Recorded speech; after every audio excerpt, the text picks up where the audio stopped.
Man, I am so excited for today's show. My first guest today, Grant Cardone, New York Times bestselling author, on the show right now, and he's a man on fire. He's literally obsessed. Grant Cardone is an entrepreneur and international sales master. He's written 4 books on sales and business, including New York Times bestseller, If You're Not First, You're Last. His web-based sales training platforms, Cardone University and Cardone On Demand, offers high-level sales techniques to help people master the sales process and achieve greater success. As a speaker, Grant offers insights about entrepreneurship, motivating staff, and creating greatness in business and in life. Grant Cardone, welcome back to Money for Lunch. Big man, what's happening? What's up? Come on, man. Man, I'm excited to have you on the show. I cannot believe you got another book cranked out. The book is called Be Obsessed. But before we get to that, I want to ask you... Bert, no, man. It's called Be Obsessed or Be Average. And nobody wants to be average, except those who have convinced themselves that it's okay to be just okay. Okay, I love it. All right, so before we do that, though, I want to do this. I want to take a second or two, and if you don't mind, tell us a little bit about Grant Cardone. Kind of give us a Reader's Digest of who Grant Cardone is, and give us a little bit behind the scenes there. Look at the behind the scenes of how you built your business empire. Well, look, hey, I'm just an average guy, man, that didn't want to be average anymore. I got sick of being average. I remember I grew up in a middle-class family. My dad died when I was 10. My mom was left to be terrified every single day because she didn't know how to produce income. So she's sitting there. This is, 30 years ago. She's sitting there. My dad died, and she's sitting there trying to figure out, how am I going to manage money? And that's all I ever heard about: managing money, saving money, clipping coupons, making ends meet. And by the way, Bert, that was when the middle class was actually prosperous, unlike the middle class today, which is living paycheck to paycheck. So, like, I was 16 years old, and I'm looking around saying, man, if this middle class thing is a good thing, I don't want anything to do with it. So I've been, for the last, 30 or 40 years now, been trying to figure out, how do I get myself and my family, starting with my mom back then, and now to my own, my family, my wife and my kids and my company. How do I get them prospering and flourishing and doing well and having abundance and having the availability of funds to actually have choices and not just depend upon the politics of the day or whatever the economic conditions are? All right. Now, let me ask you this, because I think it's in your book, 10X. Which, by the way, I love this book, and everybody should get 10X. And I think in 10X, or somewhere, I read or heard or saw that when you launched your first business, it took you like almost a year to call either your first client or one of your first big clients, somebody. I know that, again, and I want to talk about this because people look at you now, and you got the plane, and you got all this publicity, and everybody knows you, and they're going, man, it's easy for Grant because, look, he's Grant Cardone. Dude, Bert, it has never been easy for me, okay? When I was 25, I was broke. I had just got out of a treatment center for a drug problem, which I'm not proud of. I was broken financially, spiritually, mentally, and physically. Okay. My first business, it took me 1 year to call on the first client. My twin brother said, don't even call me again until you actually go work at your job. When I started my first business, it took me 3 years to ever make any money, to make the same amount of money that I had made from the previous job. Look, it's all been hard for me. Nothing has become easy. Somebody said to me today, man, it's like you're an overnight success. I said, yeah, the problem is it took 35 years. A lot of failures, a lot of mistakes, tremendous amount of effort. And there's still things today, Bert, that I have been trying to make happen that haven't happened. I mean, a whole list of things that I could tell you that haven't happened for me. And that just goes to show you, the American dream, contrary to what politicians might say, the American dream is still available. Like if you got to work hard for it, and it's going to resist you and it's going to fight you off, and there's a lot of competition for it. But if a person doesn't quit and just keeps showing up and takes full responsibility for the possibility and operates at the right level of activity, anybody can do it. If I can do it, trust me, I'm not the smartest guy. I'm good looking, but I'm not the smartest guy. And I just say, kidding around, I'm not the tallest guy. Go ahead. I'm not the tallest guy. I didn't have any connections. I didn't start with any money. And I started with a lot of stuff going against me. It just goes to show you the American dream is still alive and well for the handful of people that haven't given up on it. Right. And one of the key things there is work hard. You have to have clear goals. And, and this is one of the things that I'm just going to do the shout out. I don't think you and I have talked about this, but the chapter in goal setting in the 10X book, everybody should go out there and get the book or the audio just for the 10X chapter, the 10X goal setting chapter of the book. It will revitalize you, re-energize you. It will make you obsess about your life and your goals. I love this chapter of the book. In fact, over this Labor Day weekend, I read that chapter again. Yeah. It is probably one of the best classes on goal setting and getting your mind right. Yeah. See, the deal is that people, a lot of people, most people actually have given up on the whole goal setting thing. They do it maybe once a year, on New Year's Eve, that's a good time to do it.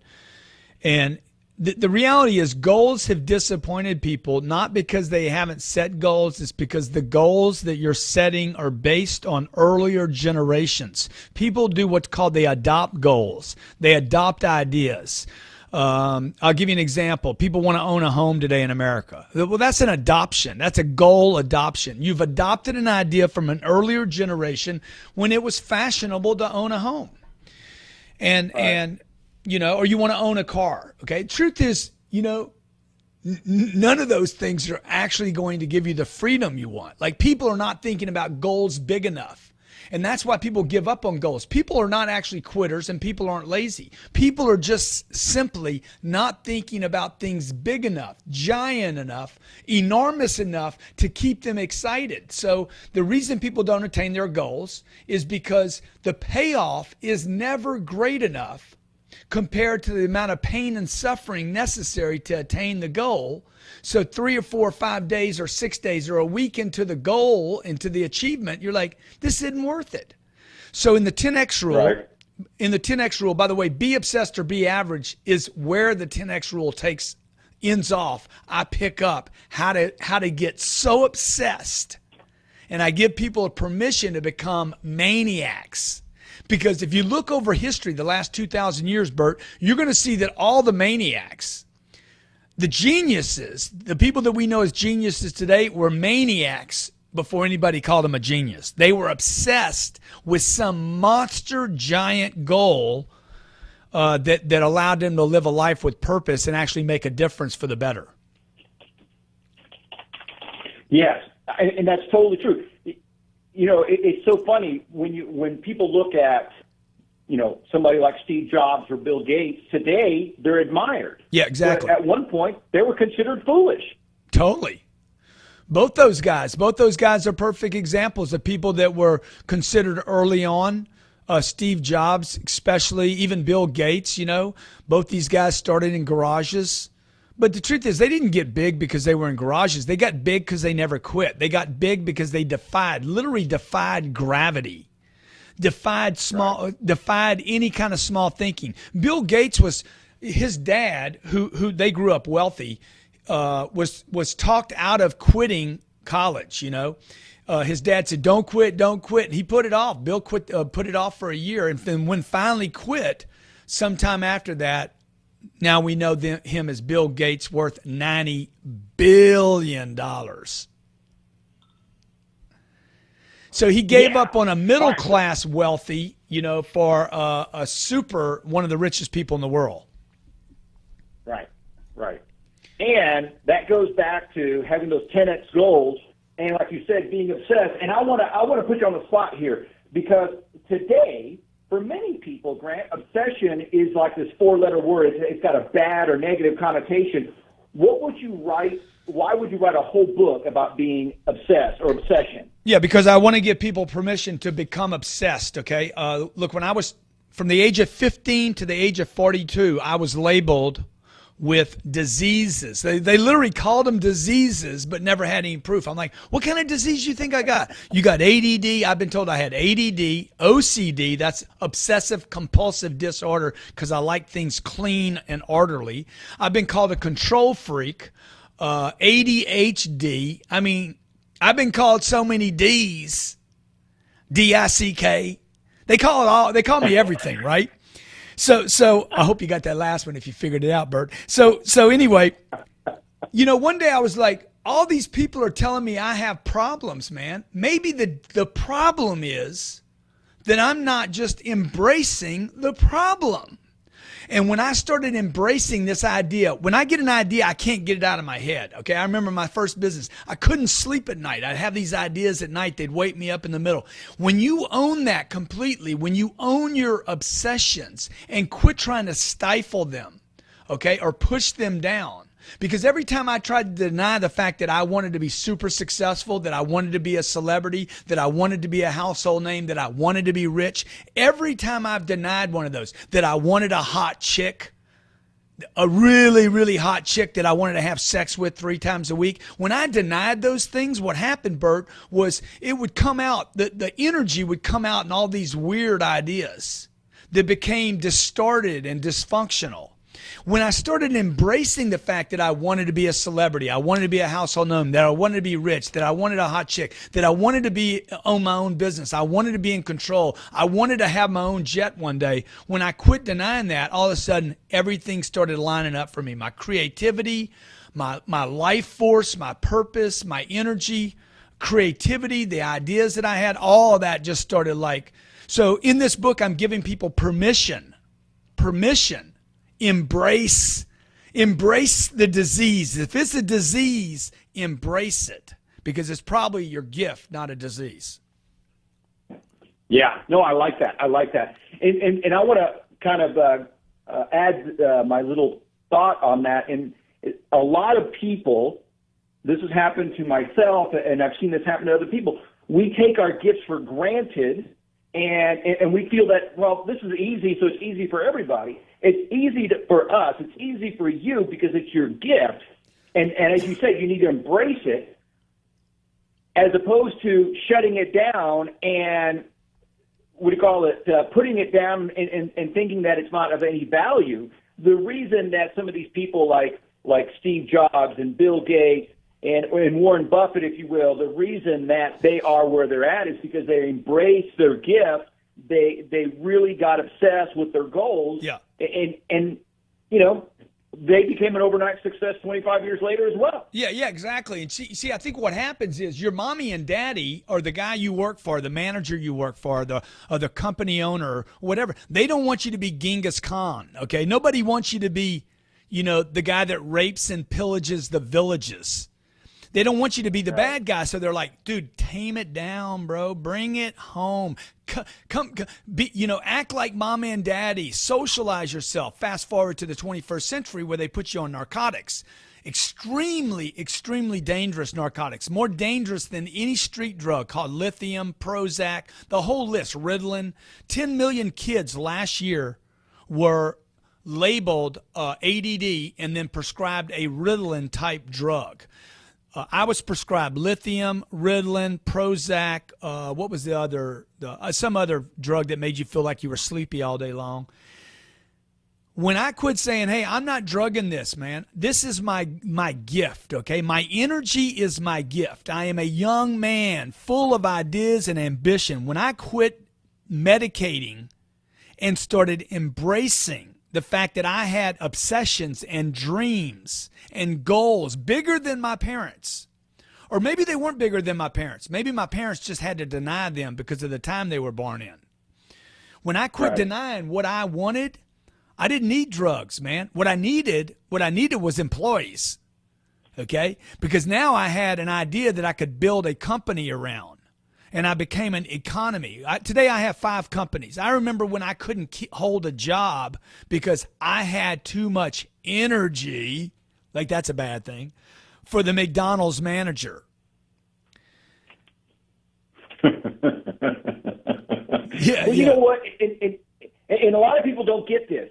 What you're saying, and you correct me if I'm wrong. Look, if we do not understand who we are, right, we're going to go in the wrong direction, and it's going to, people are going to try to squeeze us into a box. Yes. There are so many unhappy people out there because they're not living up to their dreams or their potential. They're not living the life that they want. Yeah. And they're living in fear instead of being happy. Yeah. Look what happens on our planet. Okay, look what happens. We got 75 million kids in America that are now labeled millennials, and everything now that comes with that label.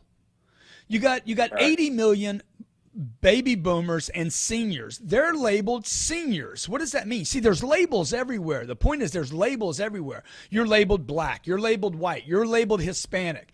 Below all that, what's there, man, is an idea. There's an idea inside the guy, whether he's 90 years old or 9 years old, black, white, Hispanic, male or female. See, I don't see people like that. I see ideas.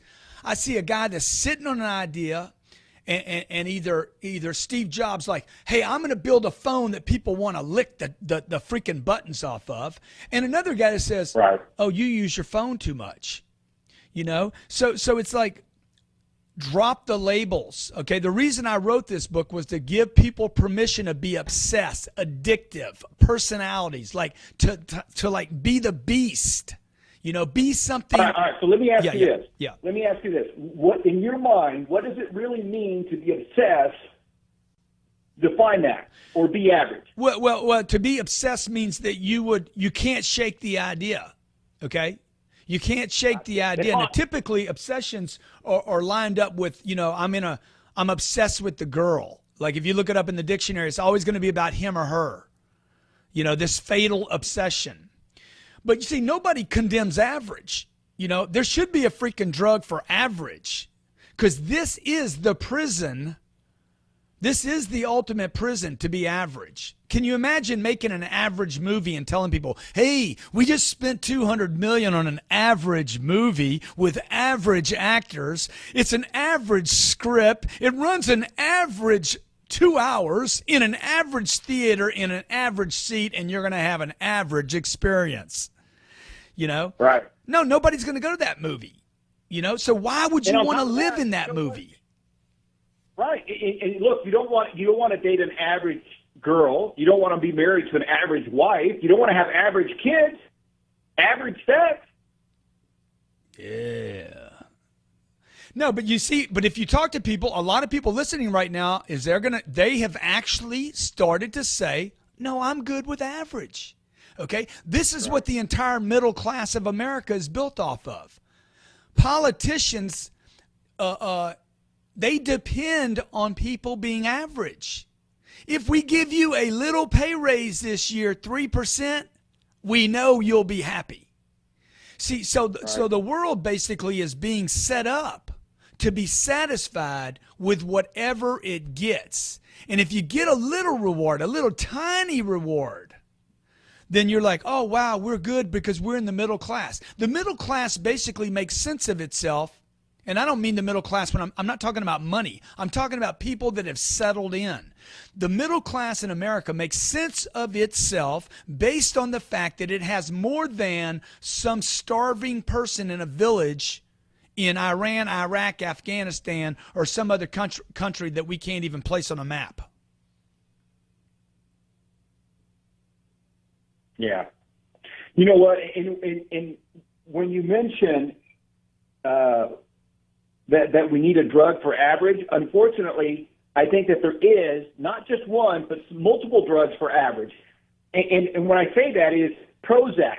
Those are, and all these other pills that we are dumbing down America with keeps people average. It helps to perpetuate the averageness. I mean, and I'm going to put you on the spot here. Okay, so in your book, you're talking about being obsessed or being average.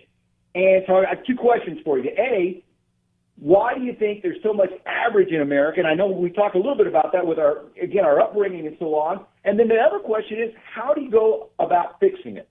Yeah, well, I think first the first, the reason there's so much average is because people are actually selling it. You're being sold it. You were not. Nobody's born to be average. Okay, it's just there's nobody. Everybody would agree. Yeah, nobody's born average. Everybody's got some unique thing going on, like a thumbprint or a toe print, or I think you got some kind of print on your tongue and your eyelid. And it makes these people special. But there's also the purpose of the individual. Everybody believes that. And then what happens is 10 years goes by, 15 years, 25 years. The longer that goes by, the more that individual starts to look like average. All right. And the freaks, the Mozarts, the Beethovens, okay, the Lady Gagas. Look what Lady Gaga had to go to, all the criticism, the hate, the make wrong for people to finally say, oh my God, that's Lady Gaga. See, so obsess means to preoccupy or fill the mind of some continually, intrusively, and the dictionary says troubling extent. The dictionary actually suggests that all obsessions are basically evil or bad. Look, I'm obsessed with my kids. I love my kids. I'm obsessed with my wife. I love my wife. I'm obsessed with possibility in my life, my dreams. I'm obsessed with them. These aren't bad things. I'm not going to jail. I don't commit crimes. I don't hurt people. I hire people, okay? I help people get a notch up in life. So I think, in our upbringing, in our schools, in the media, that if you get too much attention, then you're a media whore. If you don't get any attention, then we just don't know who you are. And people got to decide, which one do you want to fail on? Nobody ever knows you, or people are criticizing you? And I would suggest that if nobody knows you, you've done nothing on this planet. And if you're going to do something unbelievable, you better be obsessed, and you will get criticism. You will get haters. You will be labeled. And if you just stick with it, one day people will admire you if you're actually making the planet better, not worse. Absolutely. Well, and I think that back to being this whole average thing that is taught in schools and taught in churches and taught just about everywhere, is this whole thing around criticism, as though being criticized is bad and you should avoid being criticized. And I believe that the opposite is true. Yeah, I agree with that. You see, your mommy and daddy are part to blame for this. Because mommy and daddy quit.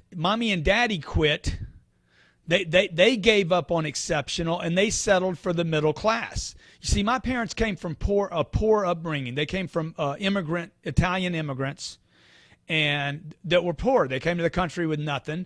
My mom and dad set up shop, and they create a middle class. Well, they stopped at the creation of the middle class. My dad ran out of time. He died. And so my mom had to make sense. She stopped. They quit, right? The body quit or the mind quit. And they had to make sense of what they had. Up pops little GC, Grant Cardone. I'm like, dude, this isn't all there is. There's got to be another game here. I want the swimming pool. I want the boat. I want the time freedom. I don't want to be a doctor, but I want the money a doctor makes, right? And so when I'm wanting all these things, mom's saying, can't you just be happy with what we have? We have so much more than when I grew up. Okay? Can't you just be satisfied? All these, hey, how about this one? We love you, Bertie, just the way you are. Little Bert's got all these big dreams, and mommy says, but Bert, we love you just the way you are. She's saying settle, be average, take what you can get, rather than, Bert, you can do anything, man. This is an old message. Bert, you can do anything, bro. You can do 100 times more than you've ever dreamed. And everybody knows that's true. So I just want to give people permission. By the way, all the proceeds from the sale of this book, Bert, I don't know if you know this, are going to charity. All the book proceeds from the sale of the book to me are going to the Drug-Free America and Drug-Free World to educate the world that kids and teenagers are being overprescribed these very dangerous and harmful drugs. Wow, that's great. No, that's I did not know that. Yeah. That's awesome. Yeah. That's awesome. So that's and this is something else, by the way. I want to point this out because this again is something that a lot of people fail to realize when they're setting big goals.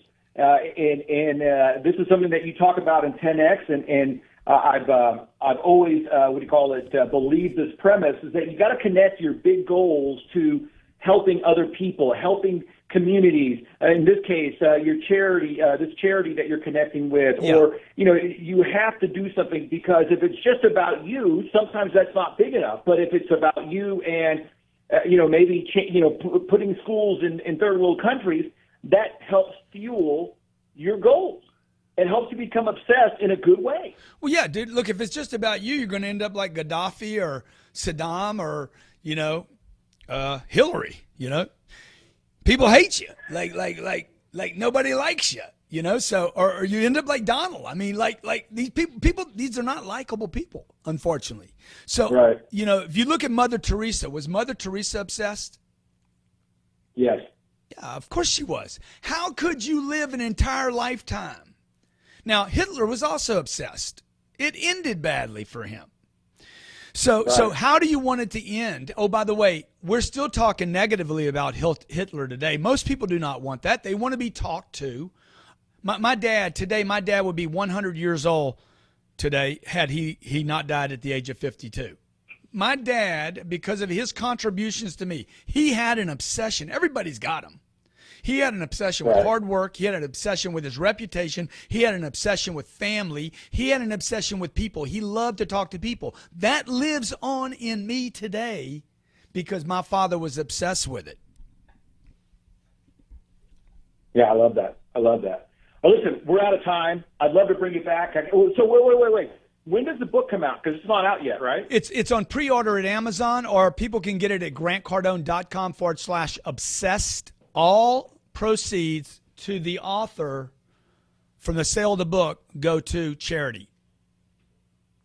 All sales to the author go to charity. The book is Be Obsessed or Be Average, available on pre-order at Amazon or at grantcardone.com/obsessed. Yeah. And by the way, look, if you got a kid that you're worried about in school that can't pay attention, that's hyperactive, get the kid this book.